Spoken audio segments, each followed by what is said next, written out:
Hey, it's Tony Bruschi, and this is our week in review over the weekend, taking a look back at some of the most compelling conversations and stories that we've covered for you of the last week. Brand new episodes back Monday morning, bright and early, 5 a.m. here on the podcast. This is an examination of the hidden human condition. This is the Hidden Killers podcast with Tony Bruschi. Attorney Eric Faddis is joining us. We are discussing the case that is against Bryan Kohberger and some of the events that have transpired over the last couple of weeks. There's been one of the most questionable, the parents of Bryan Kohberger sitting down with an investigative grand jury. We don't really know why, because grand juries are secretive, but it somehow leaked out initially that it had something to do with another homicide. Local police department saying, nope, he has no connection whatsoever to this case. Police don't speak on grand jury's behalf. That's actually illegal to do. So I'm curious, what was going on? Yeah, it certainly raises some eyebrows, doesn't it? Like, yeah. And that's the thing is like you said, the grand jury process is pretty mysterious. It's pretty opaque. We don't usually know what's going on in that process. It's supposed to be secret. It was a little bizarre that there was some public statement made about it. And for me, with all the public information available, such that Bryan Kohberger's father is taking this cross-country trip with him, around the time of and shortly after these murders happened, is there some allegation that the parents were complicit in some way? Were they potentially accessories after the fact? We don't know, but I've got to imagine that authorities in all of the pertinent jurisdictions are looking into that, and I would think Pennsylvania is no exception.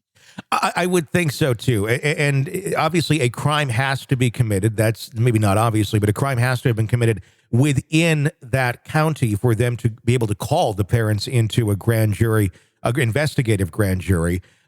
So if that wasn't the case they were calling them in for, what could it else have been why they would have been able to call them in to ask them about their son? It's a bit of a head scratcher. My understanding is that they did search residences in Pennsylvania and that they may have seized materials from those residences. And so is it connected to some investigation in that sense? It's like I said, it's all kind of mysterious and we don't really know. But I'll be interested to see how those parents are implicated going forward, because everything that I viewed, including the traffic stops. I don't know if you've seen those, Tony, but there's video of the traffic stops of Bryan Kohberger and his father. And I believe they took place shortly after these murders. And they are pretty darn suspicious to me. I'm used to be a prosecutor, and the way that they're conducting themselves, the way that they're interacting with police, some of the ways that they're answering questions, all are sort of red flags to me. So I would not be surprised if these parents, especially the father, are implicated going forward. And I'll be interested to see what piece of the puzzle they bring, if any, to this larger, massacre that happened. What sort of questions would you be asking the parents right now as they know their son's accused of these heinous crimes, but you're trying to gather those pieces together of kind of what did they know and when? Yeah, some important questions I would have are I would start kind of with the foundation of it all. And I would say, hey, look, do you text with your son, Bryan? Do you text with him? Do you talk about your lives and what's going on and that kind of thing? Do you email with them? That sort of thing too. Because as a prosecutor, I would be setting up for a potential search warrant for all of the electronics, not only for Bryan Kohberger, but also for his parents, if I had a reasonable belief that there were communications between them that could be found in digital devices. And then I would get a search warrant. I would have those devices seized, and I would analyze the heck out of what was going back and forth between the Kohbergers and their son. Now, maybe they didn't put anything into writing. And so I'd also want to know, what conversations they had and who else was present. If there were conversations about misdeeds that Bryan was engaged in, I got to imagine that there may have been another relative at some point present, or a friend of the family, or something like that. I would be looking to identify other witnesses from whom I could potentially get incriminating information against Bryan. It would be interesting. It's somewhat reminiscent of the Gabby Petito situation with the Laundries versus the Petitos. Asking that question, what did you know when? Were you trying to cover anything up? My gut on this one, I don't know.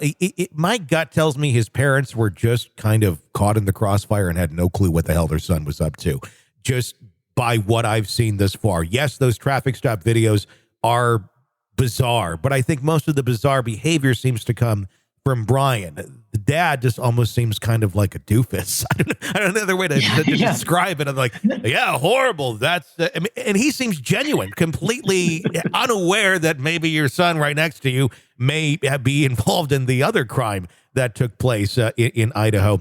But I don't know that they're necessarily were sitting there trying to cover it up. But I don't know how it's a very unique thing.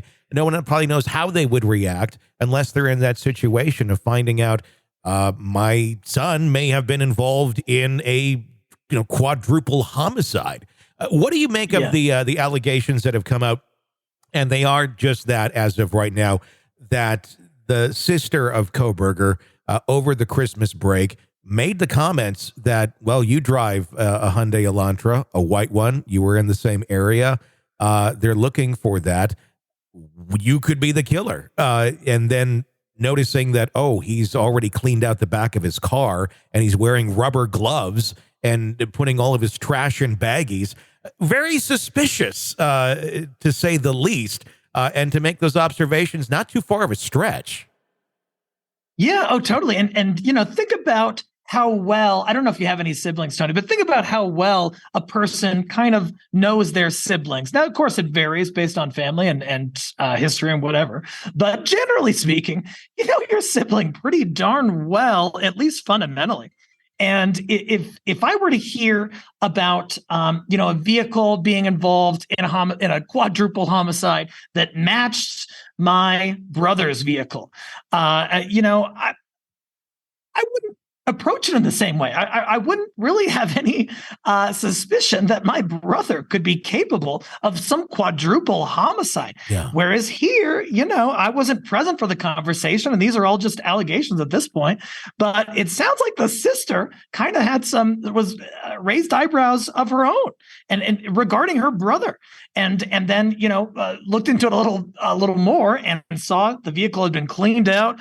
There are these additional red flags. I just thought it was an interesting way for the sister to approach it with Bryan if she would have believed that Bryan was not capable of this and had nothing to do with him. It would make for the most uncomfortable family rom-com movie ever. Yikes, I wouldn't want to be at that Thanksgiving dinner, man. No kidding. This is an examination of the hidden human condition. This is the Hidden Killers Podcast. The Hidden Killers Podcast. With Tony Bruschi. Eric Battis, thank you so much for your insight into this case. Eric, a personal injury attorney, trial lawyer, civil criminal litigator, former felony prosecutor. We thank you so much for your insight. His website, barnerfattis.com.